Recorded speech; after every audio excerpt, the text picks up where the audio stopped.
Hello everybody, welcome to the video.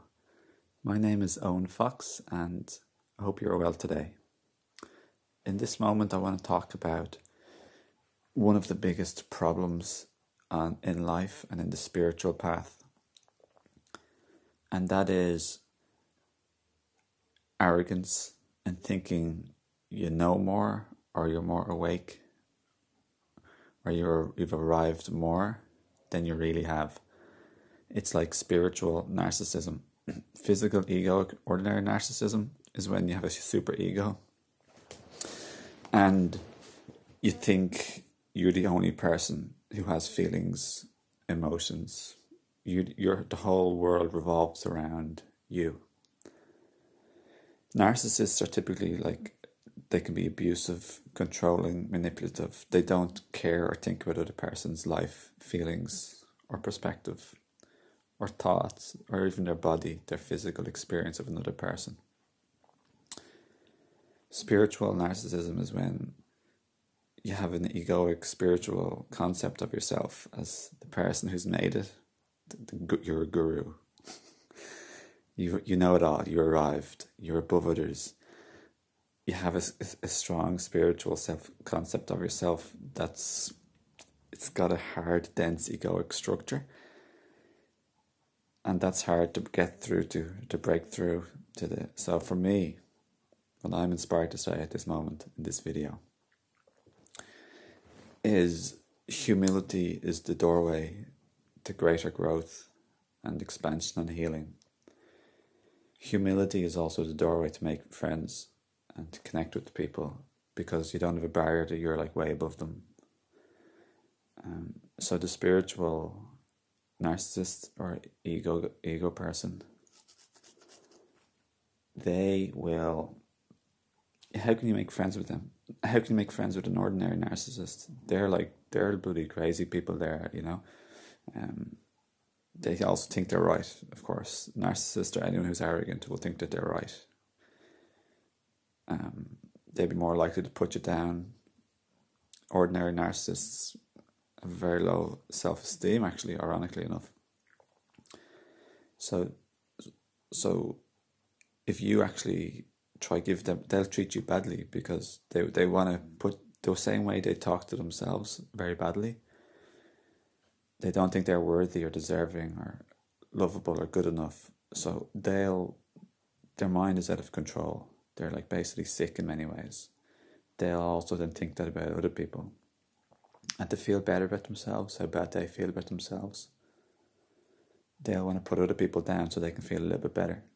And if you happen to value them and love them, they can even then think there's something wrong with you, because they seem so worthless to themselves. So if you're in a relationship with a narcissist, it's a very difficult one for sure. They don't empathize with the pain of other people emotionally, physically, or mentally.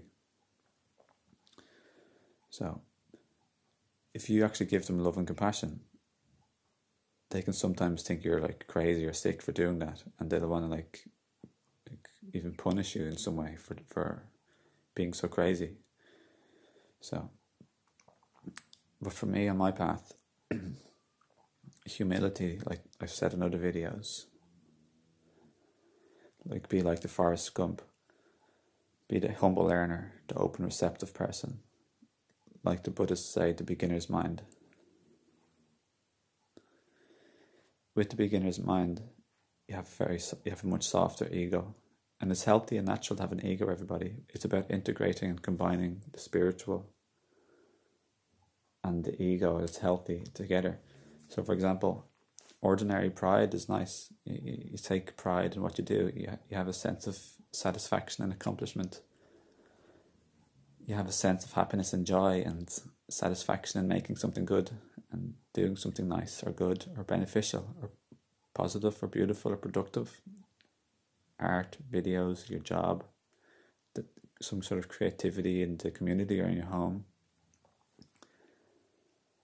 But it's when it becomes way blown out of proportion, that's when you can hurt others and attack or fight and criticize and control and compete with the things that you have or have made, etc. So maturity and integration creates harmony and feels harmonic, and you're able to be nice naturally. You don't have to try, and you care naturally, you empathize naturally. The more your ego is soft, the more you're open to letting in learning from other people. The more you value other people, and the more you listen to the valuable information and experiences and the insights of other people, so that can help you in your journey.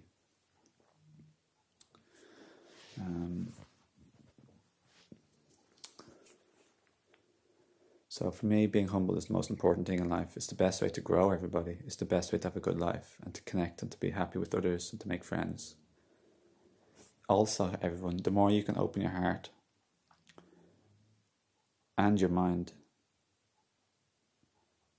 the more you can feel happiness through appreciation and gratitude for other people's gift to you, their learnings that they're sharing with you, that can value you, improve your life, that can enrich the quality of your experience here on earth. So to be open is a very beautiful type of connection, okay, everyone? And the more you're open to other people, to what they have to offer you, and to offer in general, but obviously to you, of course. One, you feel appreciation, love and gratitude, which is powerful. But secondly, you're able to share back, and it's a cycle of harmonic sharing where you happily share, but it's not like you're the big know-all or the teacher. It's an equal amount of it's the best. Oh my God. When you feel equality, that's the best. I love that feeling so much. I'm going to put a video somewhere around here, my first ever Facebook video live. And I talked a bit about humility and some other things, but things that I didn't really mention in this video. So have a look, and other stuff too. I'd love you to see it. Oh. And I'd love you to share your thoughts and feelings and the video as well to others. So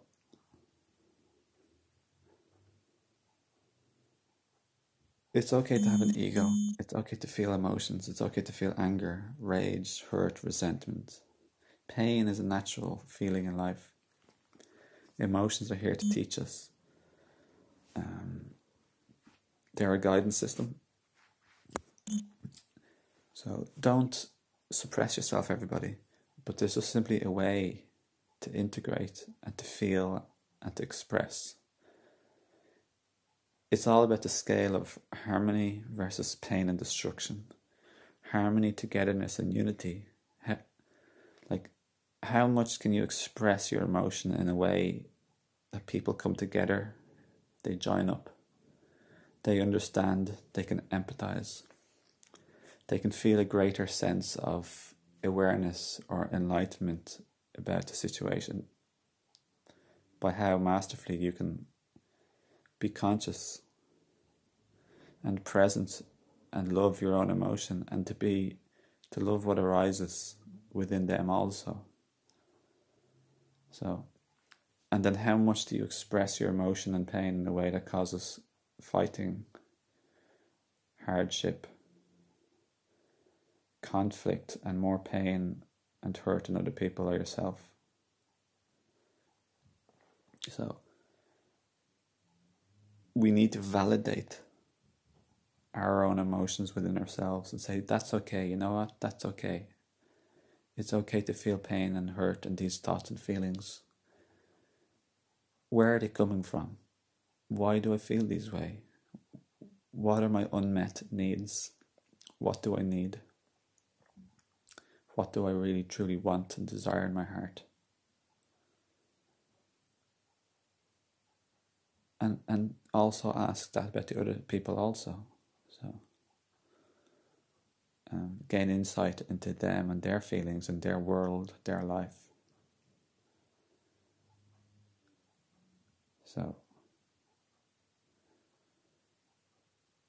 So that's all I really want to say, and make peace with our own egos, everybody. It's all about combining the spiritual and the physical together in harmony and balance, okay? It's okay, everything's okay, don't worry. There's like people who are like so serious about like spirituality, they're lost. They're totally imbalanced in it. And then there's people who are like mad about the physical world and they're lost in the physical world. And that's most people. But there's way more people awakening now these days. But then you have to integrate both sides, the physical and the spiritual, to join in the center and to live a holistic, whole, complete life. And not suppress or deny or put down or criticize any aspect of you, any part of you, physical, mental, emotional, spiritual, sexual, social, work-related, family-related, creativity-related, your happiness and passions and hobbies and joy-related, your personal expression-related, like how you express yourself in any way, shape or form.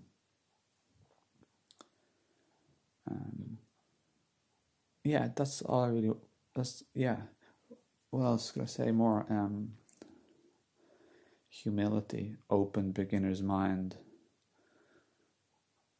accepting and loving yourself. And so many of us were born into, and we have a greater capacity to have an open heart, or we experience pain at a younger age and we have an open heart earlier.